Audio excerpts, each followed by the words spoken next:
Hello everyone. So welcome to the part 2 of chemical kinetics. Okay. So previous chapter में हम लोगों ने concentration find out करना सीखा था. उसी से रिलेटेड एक क्वेश्चन हम यहाँ पे करेंगे. यहाँ पे क्या बताया गया है कि N2O5 जो है ये किस में टूट रहा है, NO2 and half mole of O2. ठीक है. अब हमने पहले डिस्कस कर लिया था कि rate of disappearance is always equal to rate of appearance. ठीक है. ये हम लोगों ने पिछले स्लाइड्स में पिछले लेक्चर में डिस्कस कर लिए थे. अब यहाँ पे क्या दिया गया है, कॉन्सेंट्रेशन दिया गया है किसका, दैट इज़ DN2O5/dt. हम इसको इस फॉर्मेट में लिखते हैं क्योंकि जो कॉन्सेंट्रेशन होता है वो with respect to time change होता है, इसलिए हम इसको इस फॉर्मेट में लिखते हैं, जो किसके बराबर था 6.25 इंटू 10⁻³ मोल litre inverse second inverse. Now अगर हम देखें, क्या देखें हम लोग यहाँ पे कि -d of N2O5/dt is equal to the 1/2 of dNO2/dt is equal to 2 of O2/dt. इससे क्या समझ आ रहा है कि मैंने क्या किया कि इनको एक इक्वेशन में लाने के लिए 1/2 से इसको डिवाइड कर दिया, एंड यहाँ पे हाफ मोल था. ठीक है, हाफ मोल था इसलिए मैंने इसको 2 से मल्टीप्लाई किया, जिससे ये एक इक्वेशन में हम इसको कैलकुलेट कर सके. क्योंकि अगर मैं इसका रेशियो देखूँ तो ये किस रेशियो में है, 1:2:1/2 रेशियो में है. तो इनको सेम करने के लिए मैंने इसको इस फॉर्मेट में चेंज कर दिया. नाउ हम क्या करेंगे, अब हम देखेंगे यहाँ पे सॉल्व करेंगे. ठीक है. अब क्या पता, हमको पता है कि DN2O5/dt की वैल्यू क्या दी गई है, हमारी वैल्यू यहाँ पे क्वेश्चन में हमारे दिया गया था 6.25 इंटू 10⁻³ राइट. अब मुझे क्या करना है, जो किसके बराबर हो जाएगा, that is equal to half of D of NO2/dt right. अब मुझे यहाँ पे कॉन्सेंट्रेशन निकालना है NO2 का, तो मैं क्या करूँगी, 2 इंटू 6.25 10⁻³ मोल लीटर इनवर्स सेकेंड इनवर्स. तो कॉन्सेंट्रेशन क्या आ जाएगा, 1.25 इंटू 10⁻² मोल लीटर इनवर्स सेकेंड इनवर्स. ठीक है. पिछले साइड से हम देख सकते हैं इस चीज़ को, यहाँ पे हम देख सकते हैं हम लोगों ने इसको यूज़ करके कॉन्सेंट्रेशन हम लोगों ने फाइंड आउट कर लिया, किसका, NO2 का कॉन्सेंट्रेशन निकाल लिया. ठीक है. अब हम नेक्स्ट किसका कॉन्सेंट्रेशन निकालेंगे, दैट इज़ O2 का निकालेंगे. अब हमको पता है माइनस, इक्वेशन से हमको पता है कि माइनस. अब एक चीज़ आपके दिमाग में ये आ रहा होगा कि माइनस कहाँ चला गया, तो कॉन्सेंट्रेशन नेगेटिव नहीं हो सकता, इसलिए इस माइनस को हम नहीं लेते हैं, ओनली मैग्नीट्यूड को लेते हैं. मैग्नीट्यूड मतलब सिर्फ हम इस वैल्यू को लेंगे, इसके आगे प्लस माइनस कुछ भी डिनोट नहीं करेंगे. नाउ -d ऑफ, ये बस शो इसलिए कर रही हूँ मैं क्योंकि ये रिएक्टेंट साइड पे है. ठीक है. टाइम के साथ साथ रिएक्टेंट जो होता है वो डिक्रीज़ होता जाता है, इसलिए रिएक्टेंट साइड पे है, इसलिए मैं इसको शो कर रही हूँ ऐसे. Is equal to what, 2 into dt. अब मैं इसमें क्या है, इसकी वैल्यू क्या है, that is your 6.25 into 10⁻³ is equal to dt. यहाँ से मैं ऑक्सीजन का कॉन्सेंट्रेशन अगर निकालूँ तो ऑक्सीजन का कॉन्सेंट्रेशन क्या आ जाएगा 6.25 10⁻³ तो आंसर मुझे क्या मिल जाएगा इंटू 10⁻³ जो SI यूनिट है that is your mole litre inverse second inverse, उसको हम यहाँ पे नोट कर लेंगे। ठीक है, अब यहाँ पे एक एग्जाम्पल दिया गया है, उस एग्जाम्पल को हम देखते हैं कि वो कैसे सॉल्व होगा। यहाँ पे क्वेश्चन में क्या दिया गया है 4NH3 + 5O2 gives 4 nitric oxide + 6H2O। अब मुझे यहाँ पे क्या फाइंड आउट करना है, rate of disappearance of ammonia. Ammonia किस साइड पे है, अमोनिया जो है यहाँ से हम देख सकते हैं अमोनिया रिएक्टेंट साइड पे है और नाइट्रिक ऑक्साइड किस साइड पे है, प्रोडक्ट साइड पे है। तो मतलब अमोनिया डिसअपीयर जितना होगा उतना ही हमारा नाइट्रिक ऑक्साइड का फॉर्मेशन होगा। ओके, अब यहाँ पे NO का फॉर्मेशन दिया गया है कितना, दैट इज़ यहाँ पे मैं साइड पे लिख देती हूँ DNO/dt का फॉर्मेशन कितना दिया गया है 3.6 × 10⁻³ ठीक है। नाउ रेट ऑफ डिसअपीयरेंस, अब अगर मैं इन सबको एक इक्वेशन में लाना चाहूँ तो मैं कैसे लिखूँगी 1/4 NH3 dt is equal to 1/5 DO2/dt is equal to, ये भी माइनस में आएगा, 1/4 of NO is equal to 1/6 of DH2O/dt, right. ये आएगा हमारा इक्वेशन। अब हम इसमें सॉल्व कर सकते हैं क्या, अमोनिया का मुझे रेट ऑफ डिसअपीयरेंस पता करना है। तो अमोनिया और इस इक्वेशन को मैं साथ में ले आती हूँ, दैट इज़ क्या है -1/4 of NH3 is equal to 1/4 of NO। तो ये दोनों कैंसिल हो जाएंगे, तो मतलब क्या हो जाएगा, दोनों सेम रेशियो में प्रेजेंट है, that is 1/4 of DNH3/dt is equal to 1/4 of DNO/dt। तो ये दोनों तो सेम रेशियो में है, तो मतलब जो भी हमारा रेट ऑफ फॉर्मेशन ऑफ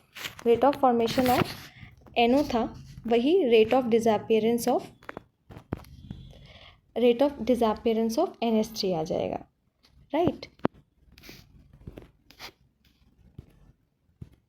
जैसे यहाँ पे हम लोग क्या था NO 3.6 × 10⁻³ सो अमोनिया कितना आ जाएगा 3.6 × 10⁻³ यही उसका रेट ऑफ क्या आ जाएगा, डिसअपीयरेंस आ जाएगा। अब क्वेश्चन में हम देखते हैं और क्या था इस क्वेश्चन में।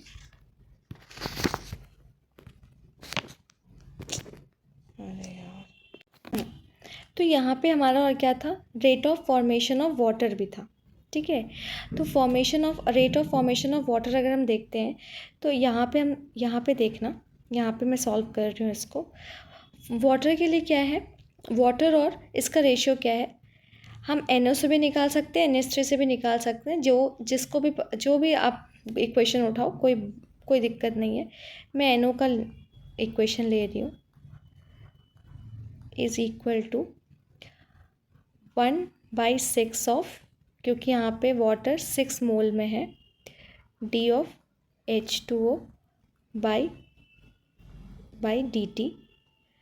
तो इसकी वैल्यू क्या आ जाएगी, that is 1/4 × 3.6 × 10⁻³ is equal to, इसको नेक्स्ट पेज में सॉल्व करते हैं, दैट इज़ 1/4 ऑफ प्लस होगा D of NO/dt is equal to 1/6 of water/dt।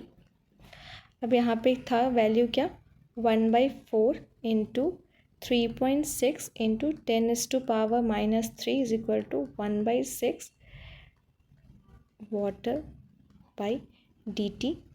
अब यहाँ से मैं वाटर का कॉन्सेंट्रेशन निकालना चाहूँगी तो मैं क्या करूँगी, that is 1/4 into 3.6 into 10⁻³ into 6 हो जाएगा। ये डिवाइड में है तो इधर जाके मल्टीप्लिकेशन में आ जाएगा, तो ये 2 और ये 3.6 अगर मैं करूँ तो 6 3 जा 18, 1 3 3 जा 9, 10, 10.6 इंटू 10⁻³ तो ये आ जाएगा 5.4:10⁻³। तो ये आ गया किसका कॉन्सेंट्रेशन, वाटर का concentration, rate of appearance of water आ गया। अब हम रेट किस पे डिपेंड करता है, रेट जो होता है वो किस पे डिपेंड करता है, कॉन्सेंट्रेशन ऑफ रिएक्टेंट पे डिपेंड करता है। रेट का जो एसआई यूनिट होता है वो क्या होता है, that is mole litre inverse 1 - x, right. ये क्या होता है, एक फॉर्मूला है जिसको यूज़ करके आप ज़ीरो ऑर्डर हो, फर्स्ट ऑर्डर हो, सेकेंड ऑर्डर हो, थर्ड ऑर्डर हो, किसी भी ऑर्डर का क्या निकाल सकते हो, रेट निकाल सकते हो, ठीक है।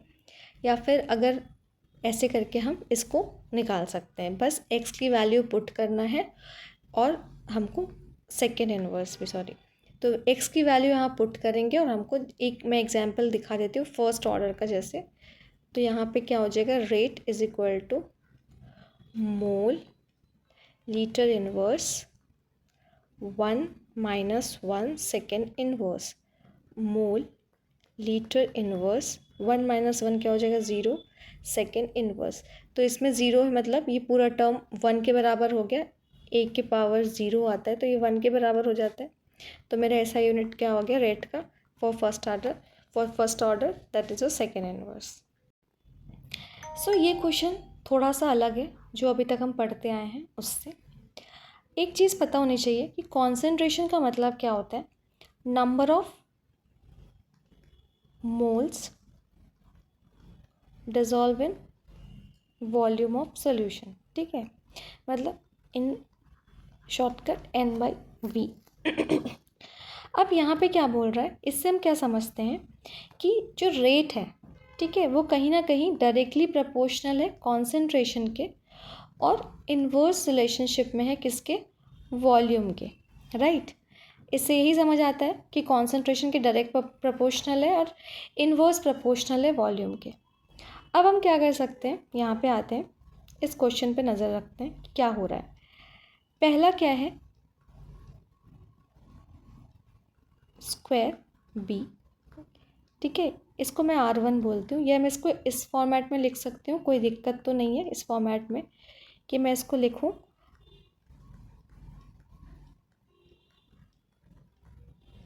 ठीक है, इस फॉर्मेट में मैंने इसको लिखा। अब जो रेट 2 है वो क्वेश्चन के अकॉर्डिंग क्या हो रहा है कि the volume is reduce to the half of its initial volume. अब वॉल्यूम इट्स हाफ हो रहा है इनिशियल वॉल्यूम के, तो मैं इसको कैसे लिखूँगी, इनिशियल वॉल्यूम V था तो NA मतलब ये हाफ ऑफ V हो जाएगा, square NB half of V, right, ये हो जाएगा। फिर इसको मैं सॉल्व करूँ तो क्या हो जाएगा, K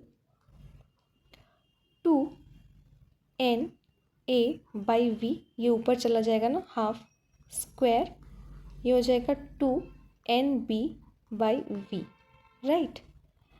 अब मैं इस टर्म को बाहर ले आऊँ, मतलब रेट 2 इज इक्वल टू 2, ये 2 स्क्वायर इंटू 2, इसका 2 और इसका 2 स्क्वायर बाहर आ गया। और ये नेक्स्ट पेज में देखते हैं इसको क्या किया हम लोगों ने रेट 2 पे, दैट इज़ K 2NA/V का होल स्क्वायर, ठीक है, 2NB/V कुछ नहीं, ये तो 1 था यहाँ पे, ठीक है। अब मैं इसको बाहर निकाल लूँ, that is 2 square 2NA/V and NB/V क्या आ गया, दैट इज़ योर, ये अगर मैं रेट 1 को देखूं पीछे साइड में, ठीक है, अगर प्रीवियस स्लाइड में मैं ये देखूं तो रेट 1 किसके बराबर था, इसके बराबर था, राइट।